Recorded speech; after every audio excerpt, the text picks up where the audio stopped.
Hello friends नमस्कार। तो आज अमे आवे छे मैं अने मार भाईबंध छे गमो गमो बोले मारी जान अने જોઈ શકો છો એનો કંઈક નજારો આવે છે। આ છે આપણા વિરલભાઈ અને સાથે છે કાનસિંહભાઈ। જો તો એનો નજારો આવો છે મિત્રો। અને આ પાવાગઢના પાછળના ભાગમાં અમે આવ્યા છે જંગલમાં અને જંગલમાં અમને એક તળાવ મળી ગયું છે જોવા।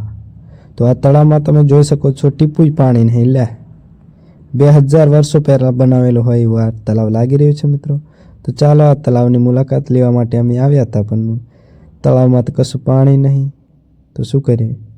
તો ચાલો હવે અહીંથી બતાવું તમને। આ છે અમારું બાઇક અને આ બાજુથી રસ્તેથી અમે આવ્યા છીએ અને પાછા એ જ રસ્તે જવાના છીએ ઘરે। ઓકે તો આ મારા ભાઈબંધો રીલ્સ બનાવી દીધી છે, ફોટો પડાવી દીધો છે। તો હવે બીજા લોકેશન પર જઈએ। ઓકે ચાલો બીજે। તો મિત્રો અમને બીજું પણ તળાવ પાવાગઢના જંગલમાં જોવા મળી ગયું છે। તો જોઈ શકો છો તમે આ સામે જે ડુંગર દેખાય છે ત્યાં મસ્ત પથ્થરને કલર કરવામાં આવ્યો છે। તે પણ એક સુંદર જગ્યા જોવા મળી રહી છે મિત્રો। એકદમ મસ્ત આ નજારો છે જ્યાં નીચે તળાવ છે આ ડુંગર નીચે। અને અહીંયા અમે આવ્યા છીએ તો અહીંયા આવીને અમારું દિલ પણ ગાર્ડન થઈ ગયું છે। વાહ! તો મિત્રો જોઈ શકો છો સામે જે દેખાય છે પાવાગઢ છે જ્યાં મહાકાળીમાં બિરાજમાન છે। અને આ એક મસ્ત વાતાવરણમાં અમે આવ્યા છીએ મિત્રો। અમારા વિરલભાઈ નિરીક્ષણ કરી રહ્યા છે વિડીયો ઉતારું કે પછી તળાવમાં કૂદવું વિચારી રહ્યા છે બહુ જ। તો જોઈ શકો છો અમારા ગમાભાઈ ફોટા પડાવવા માટે ઊભા રહી ગયા છે, હાથ ઊંચો કરે છે, ફૂલ મજા આવી રહી છે। અને આ જે રસ્તો દેખાય છે બાવળ જેવો, આ બાવળના કાંટામાંથી અમે આવ્યા છીએ આવી રીતે આ તળાવમાં જોવા માટે। તો મિત્રો અમને લાગી છે તરસ, તો ચાલો આપણે ફટાફટ પાછા રિટર્ન જઈએ। તો મિત્ર તમે જોઈ શકો છો કે અમને પાણી મળી ગયું છે, બાકી અમને મરવાના વારા આવવાના હતા થોડી વારમાં। બહુ તરસ લાગેલી હતી। પાણી કેવું લાગે? ખતરનાક છે। મહાકાલી માના આશીર્વાદથી પાણી ખતરનાક છે મિત્રો। તમે આવો ત્યાં પીવા આવજો। આ મોડું ધોવે છે, જોઈ શકો છો તમે આ વિરલજી હેડફોન ફલાઈ રહ્યા છે। મોડું ધોવાય છે પીવાનું પાણી ને મોડું ધોવે છે। આવા માણસો આવે છે। ડગરાને કહે અમારી દેશી ભાષામાં પોહ પોહ વિપુલ પોહ પોહ।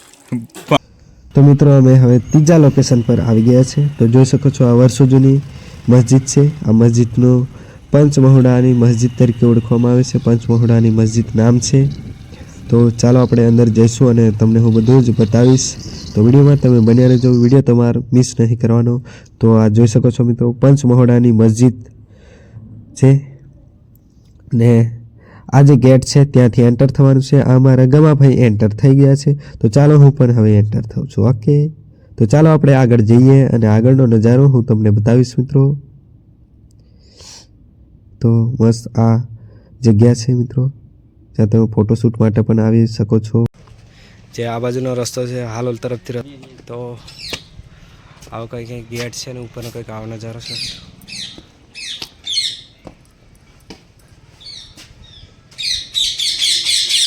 તો મિત્રો તમને ખબર ના હોય તો જણાવી દો। અમને એવું જાણવા મળ્યું છે કે અહીં 5 કબર આવેલી છે, તેના પરથી પંચમહોડાની મસ્જિદ નામ પાડવામાં આવ્યું છે આ મસ્જિદનું, અને પંચમહોડા મસ્જિદ તરીકે ઓળખવામાં આવે છે।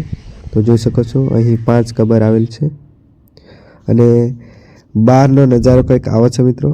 તો જોઈ શકો છો અહીં એક મિનાર છે અને બાજુમાં પણ એક મિનાર આવેલ છે।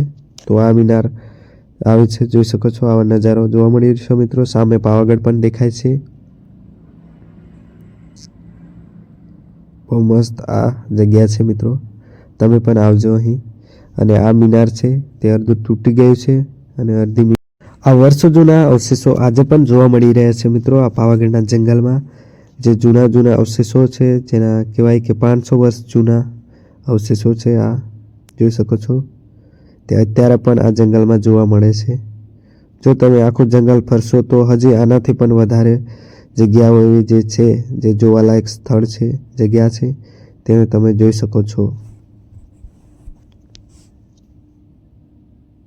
તો જુઓ આ મિનાર છે, તો અહીંથી ઉપર જવા માટે આ પગથિયાં પણ છે। આવી રીતે ઉપર જવાનું હોય છે, ગોળ છેક સુધી પગથિયાં છે મિત્રો આ મિનાર પર ચડવા માટેના। પગથિયાં છે, જ્યાં પગથિયાં દ્વારા તમે ઉપર જઈ શકો છો મિનાર ઉપર. અને આજુબાજુ આ ગામડાનું કંઈક આવું લોકેશન છે. મિત્રો તમે જોઈ શકો છો આ ડુંગર જેવો જે દેખાય છે આ ડુંગર નહીં પણ આ એક કચરાના ઢગલો છે. આખો કચરો મિત્રો હાલોલ આખા હાલોલ શહેરનો કચરો અહીંયા આગળ બધો નાખવામાં આવે છે. જોઈ શકો છો આ ગાય પણ કચરાના ઢગલા ઉપર ચડીને છે, જોઈ શકો છો. તો આ બધું પ્લાસ્ટિક ગાય પણ ખાય છે, જોઈ શકો છો મિત્રો. તો કેટલું નુકસાનકારક આ વસ્તુ છે, કેટલો અહીં પ્રદૂષણ છે તમે જોઈ શકો છો. બહુ જ બધો અહીંયા કચરો છે, જોઈ શકો છો. બધું પ્લાસ્ટિક જ છે અહીં. તો મિત્રો જે જગ્યા પર અમે ફર્યા છે તે જગ્યા તમને અમે બતાવી છે. તો આવા જ વિડીયો જોવા માટે અમારી ચેનલ સબસ્ક્રાઈબ કરી નાખજો, વિડીયોને લાઇક કરજો અને તમારા મિત્રોને શેર કરજો. ઓકે, તો ચાલો મળીએ આપણે હવે નેક્સ્ટ વિડીયોમાં. ઓકે.